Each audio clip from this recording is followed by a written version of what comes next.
Bonsoir à tous et à toutes. Plusieurs camarades l'ont dit, évidemment, mais je voudrais commencer cette intervention par saluer chaleureusement les militants de la flottille, Bruno, Gilga, mais aussi tous les autres, et saluer leur action extrêmement courageuse et indiquer avant tout qu'on sera évidemment là.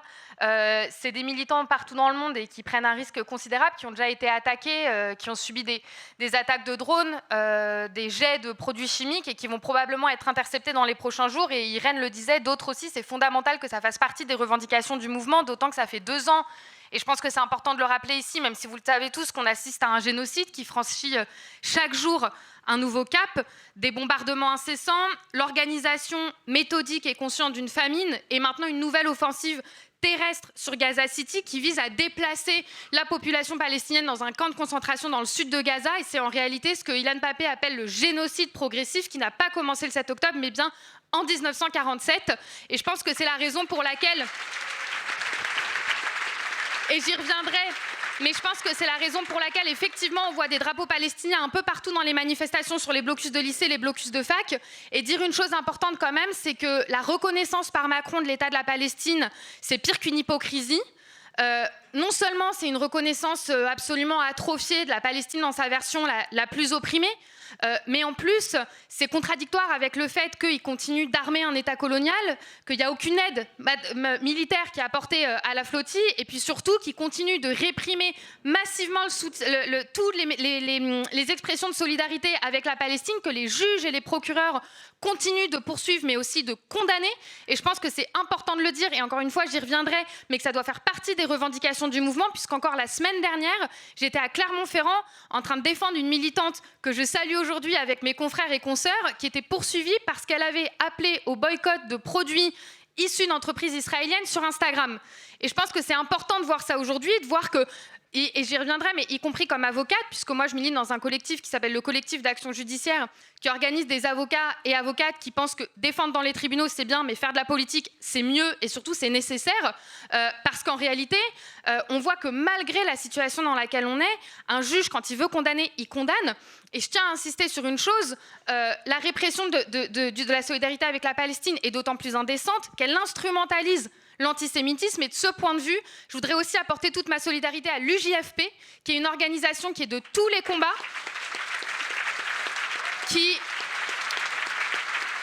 encore la semaine dernière, dans l'audience dont je parle, a témoigné à la barre pour expliquer que ce génocide ne se faisait pas en leur nom et qu'il y a une différence entre l'antisémitisme et l'antisionisme, qui est une position politique anticoloniale. Et pour ça, en réalité, ils sont persécutés par l'État français, puisque leur directeur de publication a été perquisitionné il y a quelques semaines. Donc il faut prendre la mesure que le vrai visage de la reconnaissance de l'État de la Palestine par Macron, c'est bien celui-ci, et qu'on y est très, très, très opposé.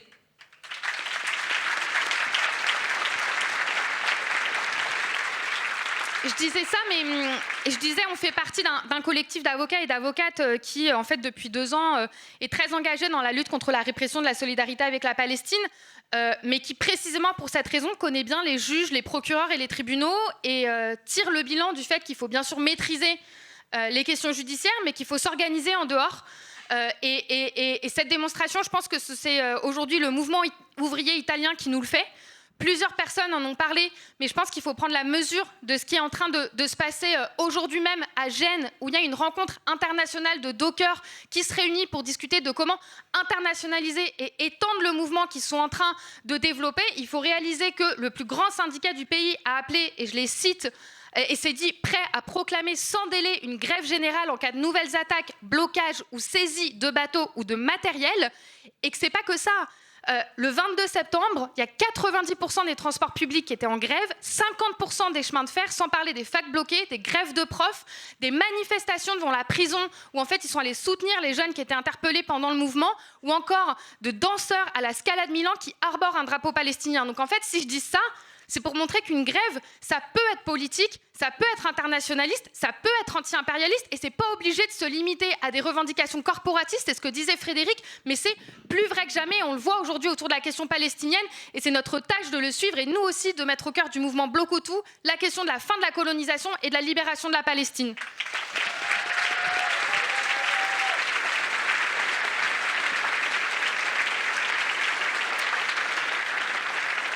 Et effectivement, bloquons tout. Moi, je suis très d'accord avec ce que disait Frédéric. C'est un mouvement politique. C'est déjà un mouvement politique et c'est aussi un mouvement offensif.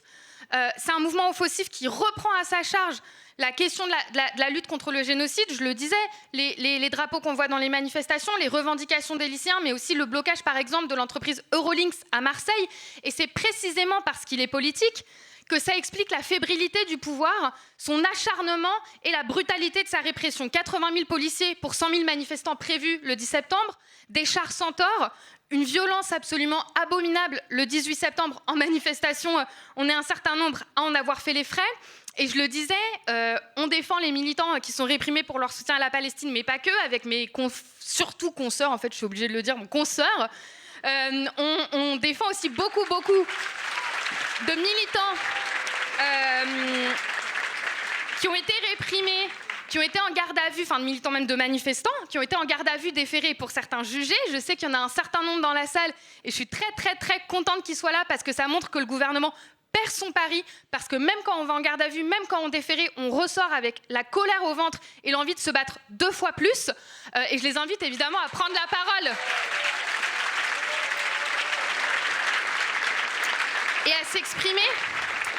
Mais il faut aussi prendre la mesure de ce que ça dit du pouvoir, puisque pendant la dernière audience de comparution immédiate, qui était mardi pour une manifestation jeudi, donc en fait ça veut dire que certaines personnes par ailleurs étaient déjà en détention au moment où ils ont été jugés, il y a une personne, un jeune dessinateur de 30 ans, qui n'avait pas de casier judiciaire, qui n'avait pas tellement l'habitude de manifester, qui a pris 4 mois de prison ferme avec mandat de dépôt et qui est aujourd'hui en train de dormir en prison.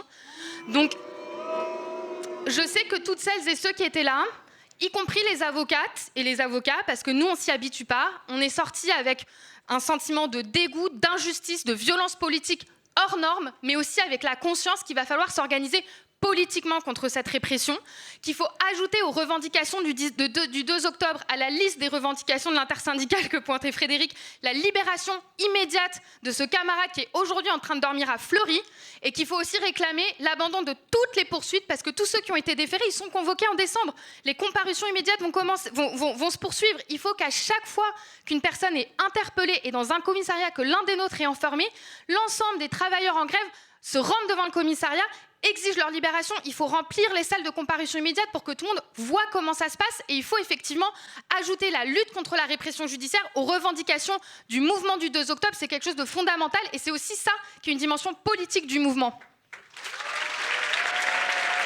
Je sais pas combien. Personne minute. Non, mais t'inquiète, c'est pas possible. Et si je dis ça, c'est que en réalité, c'est aussi à double tranchant pour le pouvoir d'exposer son visage répressif. C'est une des dimensions politiques du mouvement, et que ce soit la question de la répression judiciaire ou la question du génocide, on voit que ce sont des revendications qui vont déjà au-delà de ce que revendique l'intersyndicale. Si vous regardez leur communiqué de presse et l'appel au 2 octobre, globalement, c'est le retrait du budget et le retrait de la retraite à 64 mois. A priori, pareil, Frédéric il le disait, on est d'accord. On n'a pas de problème avec ça, c'est même plutôt bien. Mais je crois que c'est très en deçà de ce qu'on est en train de discuter en ce moment.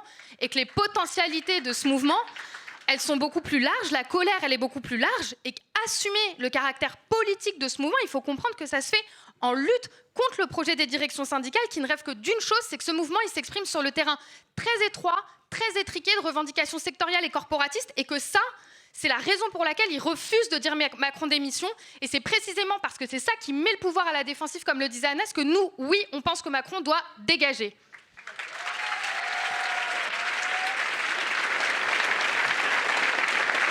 Mais une fois qu'on a dit ça, il y a plusieurs questions qui se posent.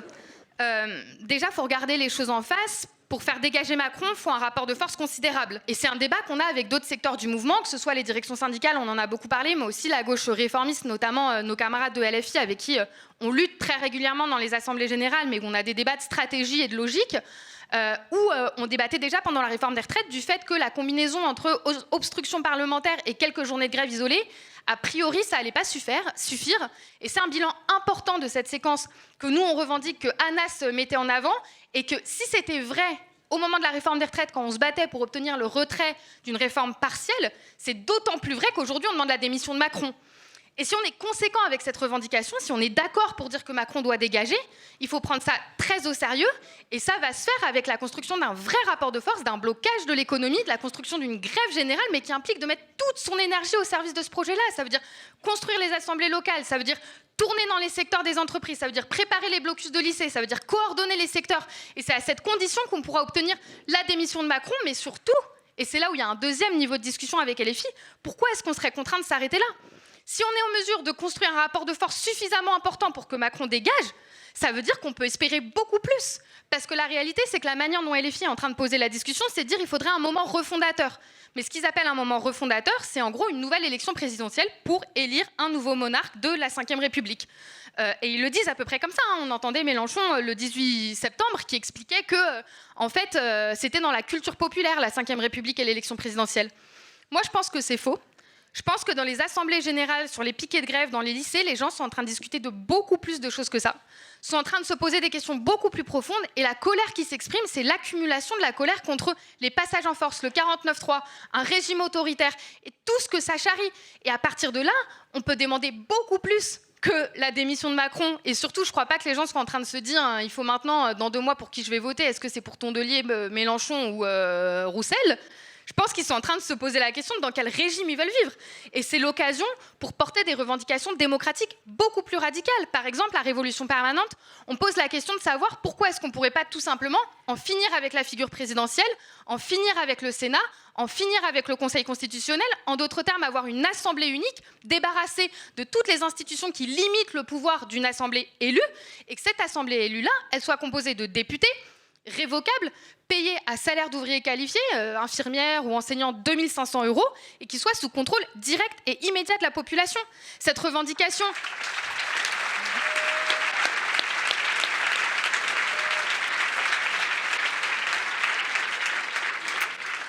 Elle s'inspire en fait de la tradition de la Révolution française et de la Convention. Mais ce qu'on veut dire par là, c'est que les classes populaires qui sont en train de se révolter, elles méritent beaucoup mieux. Et c'est la raison pour laquelle, effectivement, et je terminerai là-dessus, les revendications que ce mouvement doit porter ouvertement, précisément parce qu'il est politique, il doit aller au bout de la logique. Il doit affirmer qu'il se bat, oui, pour le retrait de la réforme des retraites, contre l'austérité, mais contre le génocide à Gaza, pour la fin de la Ve République, pour une alternative qu'on doit porter de manière extrêmement claire et déterminée. Et ça, évidemment, pour y arriver, c'est en construisant une grève générale et en faisant que ces revendications, elles permettront au mouvement de s'étendre, de durer, de se durcir et effectivement de dégager Macron, mais aussi beaucoup plus.